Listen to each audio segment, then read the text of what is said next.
حضرت داؤد علیہ السلام۔ جب اللہ کے برگزیدہ نبی حضرت موسیٰ علیہ السلام اس دنیا سے رخصت ہوئے تو اس وقت بنی اسرائیل ایک سرسبز اور شاداب سرزمین پر رہا کرتے تھے۔ اس زمانے میں وہ سب آپس میں بہت مہربان تھے اور ایک دوسرے کی مدد کیا کرتے تھے۔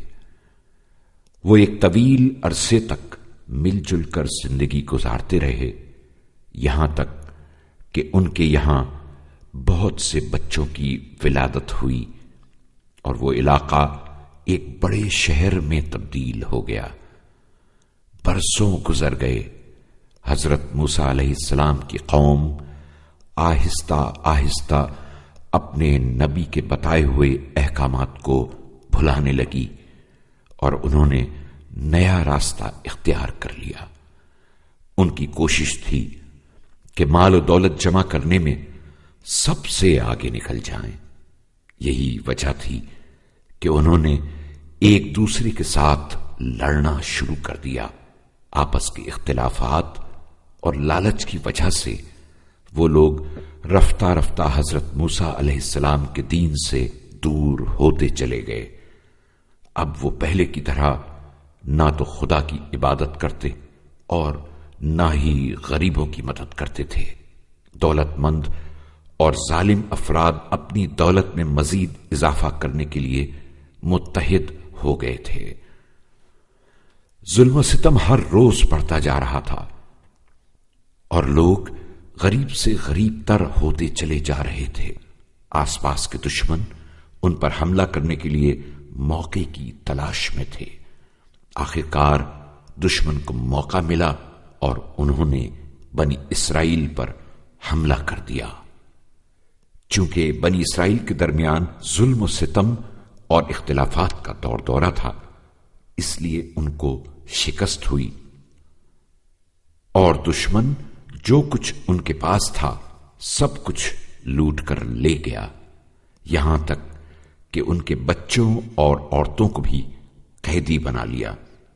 اس دن کے بعد سے بنی اسرائیل کے لوگ صحراؤں میں بھٹکنے لگے۔ وہ غربت اور تنگ دستی کی وجہ سے ایک جگہ سے دوسری جگہ کوچ کرتے رہتے، لیکن ان کے پاس صبر و تحمل کے سوا اور کوئی راستہ نہ تھا۔ وہ سمجھ گئے تھے کہ یہ مصیبت ان پر خدا کے دین سے دوری اور اس کے نبی حضرت موسیٰ علیہ السلام کے احکامات کی نافرمانی کی وجہ سے نازل ہوئی ہے۔ بالآخر قوم کے بزرگ کچھ لوگوں کو لے کر حضرت سموئیل علیہ السلام کے پاس پہنچے، جو اللہ تعالیٰ کے ایک نبی تھے۔ انہوں نے حضرت سموئیل سے مدد کی درخواست کی اور کہا، دشمنوں نے ہمارے شہر اور مال و دولت پر قبضہ کر لیا اور ہمیں اور ہمارے اہل و عیال کو دربدر کر دیا ہے۔ آپ ہمیں بتائیں کہ ہم اس سے کس طرح چھٹکارا حاصل کریں۔ ایک دن حضرت سموئیل علیہ السلام نے لوگوں کو اپنے پاس بلایا اور ایک طاقتور اور بہادر شخص کی جانب اشارہ کرتے ہوئے کہا، اللہ تعالیٰ نے اس شخص کو تمہارا بادشاہ بنایا ہے۔ اس کا نام طالوت ہے اور وہ صاحب علم، طاقتور اور باصلاحیت انسان ہے۔ ایک عام سے غریب انسان کو سپہ سالار بنتے دیکھ کر کچھ لوگوں نے ناپسندیدگی کا اظہار کیا، لیکن زیادہ تر لوگوں نے جناب طالوت کو اپنا رہبر تسلیم کر لیا۔ جناب طالوت نے اچھی طرح حالات کا جائزہ لیا اور انہیں ٹھیک کرنے کے لیے کوششیں کرنے لگے۔ انہوں نے بوڑھوں، بچوں اور عورتوں کو کھیتی باڑی اور مویشی پالنے اور جوانوں کو تلوار بازی، تیر اندازی اور گھڑ سواری سیکھنے کا حکم دیا۔ انہوں نے اس کام کے لیے دن رات ایک کر دیے، جس کے نتیجے میں کچھ ہی عرصے بعد کھیتی باڑی وغیرہ سے جنگ کے اخراجات کے لیے مال و دولت بھی جمع ہو گئی اور جوانوں کی فوج بھی تیار ہو گئی۔ آخرکار دشمن سے جنگ کا موقع آ گیا اور طالوت کا لشکر دشمن کے لشکر کے مقابلے میں کھڑا ہو گیا۔ دشمن کے لشکر کی تعداد اس قدر زیادہ تھی کہ جناب طالوت کی فوج کی ان کے مقابلے میں کوئی حیثیت ہی نہیں تھی۔ دشمن کی فوج کے سپہ سالار کا نام جالوت تھا۔ وہ بہت لمبا چوڑا اور طاقتور آدمی تھا۔ سب لوگ اس سے ڈرتے تھے اور کوئی بھی اس کا مقابلہ کرنے کو تیار نہیں ہوتا تھا۔